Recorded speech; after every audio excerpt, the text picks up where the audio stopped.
Hope you all must be fine. Government कुछ नए section लेके आ रही है जहाँ पे जो गवर्नमेंट का काम है कंप्लायंस चेक करने का वो अभी एसएससी को दे रही है and this is really a different section I would say with respect to TDS because ये सेक्शन ऐसे हैं कि जहाँ पे आपको ध्यान रखना है कि अगर किसी ने रिटर्न फाइल नहीं किए तो उसकी जवाबदारी आपके ऊपर आती है।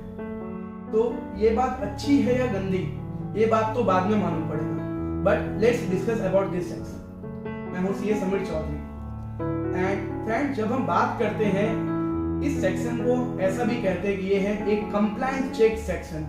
Means government want to check that कि एसएससी जो खुद समय से रिटर्न फाइल कर रहा है, लोगों के टीडीएस काट के वहां पे सबमिट कर रहा है, उसके टीडीएस वो कैसे चेक कर सके। एंड सेक्शन के अगर मैं बात करूं तो सेक्शन का नाम है section 206 AB and section 206 CCA। And इसमें गवर्नमेंट ये कह रही है अगर किसी एसएससी ने, अगर वो आपका सप्लायर है या आपको सर्विस प्रोवाइड करता है एंड उसने लास्ट 2 साल के मींस इमीडिएट प्रीवियस 2 इयर्स के उसने अगर इनकम टैक्स के रिटर्न फाइल नहीं किए एंड वो भी ड्यू डेट कौन सा गिनती है गवर्नमेंट अंडर सेक्शन 139(1), तो उसकी एक लिस्ट गवर्नमेंट जारी करेगी एंड वो लिस्ट में अगर उनका नाम आता है एंड जब 2 साल की बात करता हूं मैं, it is financial year 2018-19 and financial year 2019-20 for this year because this section is applicable from 1 जुलाई 2021। अगर ऐसे ये 2 इंसिडेंट होते हैं कि पहली इंसिडेंट कि उसने 2 साल तक रिटर्न फाइल नहीं किए एंड उस एसएससी का टीडीएस या टीसीएस कटना चाहिए था which is more than 50,000 in each year, ये दोनों साल में एक होना चाहिए इंसिडेंट, तो आपको उसका टीडीएस काटना है। जो एप्लीकेबल टीडीएस है उसका वो या 5% जो ज्यादा हो वो। अगर मैं एग्जांपल लेता हूं आपसे दोस्तों, let's say section 194C। In 194C we know everyone कि इंडिविजुअल एचयूएफ हो तो मुझे 1% टीडीएस डिडक्ट करना पड़ता है, अदर देन दैट मुझे 2% डिडक्ट करना पड़ता है। तो या तो उसका डबल और 5% जो ज्यादा हो वो। पर लेट से अगर बात करूं section 194J which is for professionals and consultants means जो टेक्निकल स्टाफ है उनके लिए, उसमें हम लोग को मिनिमम 10% डिडक्ट करना पड़ता है। तो विच एवर इज हायर जो आपको मैंने कहा, यानी 10% का डबल 20% या 5% जो ज्यादा हो वो मींस 20% की liability. It is a serious concern and really a cautious moment for all the assessee who is not filing a return and जो सोचते हैं कि हम गवर्नमेंट की आंखों में धूल झोंक सकते हैं, बिकॉज इससे गवर्नमेंट एक चीज साफ करना चाहती है कि अब हम किसी को नहीं छोड़ने वाले अगर अपना रिटर्न फाइल नहीं करता तो। एंड अगर मैं पॉजिटिव नोट पे बोलूं, अगर जिस बंदे का टीडीएस 50,000 के आसपास अगर डिडक्ट करता हूं तो mostly in 90% of the cases as per my humble experience उसको रिफंड आने वाला है। तो I request all, if you are not doing the same you have to file your return. उसके फर्दर बात करते हैं, इसमें कुछ ऐसी सेक्शन दी हुई जहां पे ये टीडीएस के प्रोविजन एप्लीकेबल नहीं होंगे, जिसमें आपको होगा section 192, 192A, section 194B, 194BB, 194LBC and section 194N। तो we have to put focus on this thing. अब बहुत से सवाल आते लोगों के कि अब ये सब हमें सर्च कहाँ करना है, एक जगह पीछे पढ़ूंगा मैं? No, this is not required and even declaration is not required in this case.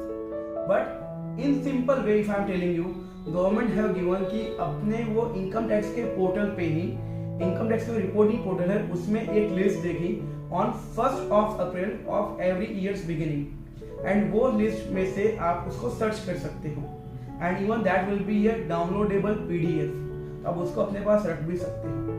तो ठीक है, तो मुझे एक जगह देखना पड़ेगा? No, even that is not required. मैं उसको इंडिविजुअल का भी डाल सकता हूँ, मैं उसको बल्क में भी डाल सकता हूँ। लेट्स से मेरे पास 500 वेंडर्स हैं। अब 500 वेंडर्स में मोस्टली केस में हमें पता होता है कि वो वेंडर रिटर्न फाइल करता नहीं करता, मुझे अगर रिस्क नहीं भी लेनी, तो in simple what I have to do, I have to write all the 500 pen together and have to search on that part. Means मुझे यूटिलिटी चालू करनी है या जो डिटेल है उससे मैं सर्च करूंगा, हो जाएगा। Right now there is not much clarification on this part कि वो यूटिलिटी कैसे दिखने वाली है, पर बिकॉज हम आज 29 जून को वीडियो बना रहे हैं तो इसकी बेसिक आ गई है, पर रीजन बीइंग कि इनकम टैक्स का पोर्टल अच्छे से वर्कआउट नहीं कर रहा है, so there can be some delay on this part. अगर 1 अप्रैल के बाद जो भी लिस्ट आएगी उसमें कोई भी नए एसएससी ऐड नहीं होने वाले, पर किसी ने अगर रिटर्न फाइल कर दिया तो रिमूव होते जाएंगे उसमें से, तो this is a good thing. Further अगर बात करूं मैं कि फर्स्ट मुझे ये चेक करना है कि मुझे 2 साल कौन से लेने हैं, मगर अभी 21-22 की बात कर रहा हूँ तो 20-21 के अभी रिटर्न फाइल करने बाकी हैं, यानी मुझे फाइनेंशियल ईएमआई प्रीवियस ईयर 18-19 और 19-20 पे फोकस करना दोस्तों। एंड जिसके अगर टीडीएस या टीसीएस 50,000 से ऊपर डिडक्ट हुए हो तो, जिसके अगर नहीं हुए तो वो ये लिस्ट में नहीं आने वाला। एंड अगर फ्यूचर में कोई कंपनी या कोई एसएससी उसका रिटर्न रिवाइज करता है एंड उसमें भी उसकी लिमिट 50,000 से कम हो गई या ज़्यादा हो गई, अगर ज़्यादा हो गए तो वो चीज़ ऐड नहीं होगी, बिकॉज इसलिए नहीं होगी कि गवर्नमेंट ने क्या है, उन्होंने 1 अप्रैल को ही बेंचमार्क दिया है, अगर कम होती है तो ऑटोमेटिक वो रिमूव हो जाएगी। सो जस्ट थिंक फ्रेंड्स कि अगर आपके पास ऐसे क्लाइंट है या आप किसी ऐसे जानते हो जो रिटर्न फाइल नहीं कर रहे हैं, तो it's a good idea that you can ना गाइड देम कि अपना फाइल रिटर्न कीजिए। And it is really a crucial one now to check this thing, and yes, to all the businessmen and professionals it will take 15 days to come back on this thing, पर बाद में ये चीज़ easy होगी because this is India and we have to make a compliance which is provided in a normal way, and I assure that इससे government को बहुत benefit होने वाला है। एंड जो लोग रिटर्न फाइल नहीं करते उनको भी होगा कि नहीं we should file the return. अब एक सवाल आता है हमारे दिमाग में, क्या ये सेक्शन टीडीएस जो काटना है नॉन रेसिडेंट के लिए भी है?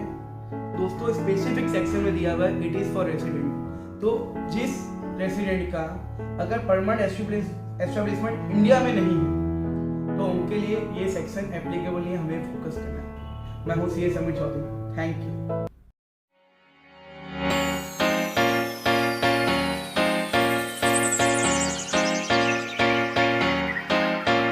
Subscribe our channel, Fintechs channel, for easy knowledge on finance and taxation.